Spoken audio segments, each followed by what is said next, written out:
간만에 휴가를 맞아 즐겁게 떠난 글램핑. 그런데 누군가 텐트 안으로 들어오려 한다?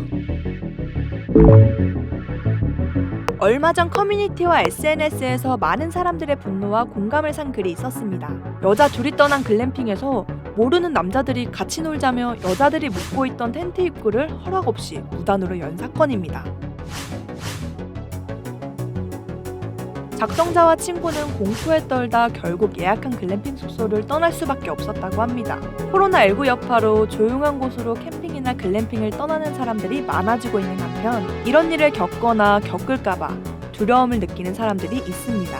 누가 문 열고 들어오면 어떻게 두려운 게 가장 많이 처음에 생각이 들었던 것 같고, 카라비너라고 해서 그거를 좀 약간 임시방편으로 안쪽에 끼워놓고 자거든요. 그 라이브 방송을 하면서 위치를 이제 노출을 했다가 밤에 새벽에 말해보고 싶다고 찾아오는 분들이 있더라고요. 저희 백패커들 사이에서는 실시간으로 인스타그램에 몰리지 마라, 그런 이야기를 나누고 있어요.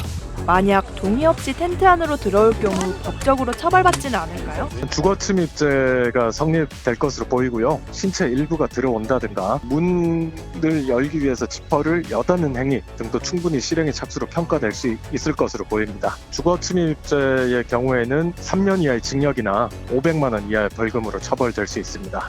대법원 판례는 주거의 범위를 넓게 보고 있어 텐트 역시 주거 침입죄가 적용되는데요. 카라반이나 펜션, 민박집도 마찬가지입니다. 특히 주거 침입죄가 인정되면 관리업체도 민사소송의 대상이 될 수 있습니다. 하지만 텐트 근처를 계속 서성이며 공포감을 조성해도 문을 열거나 들어오지 않으면 주거 침입죄로 보기는 어렵다는데요.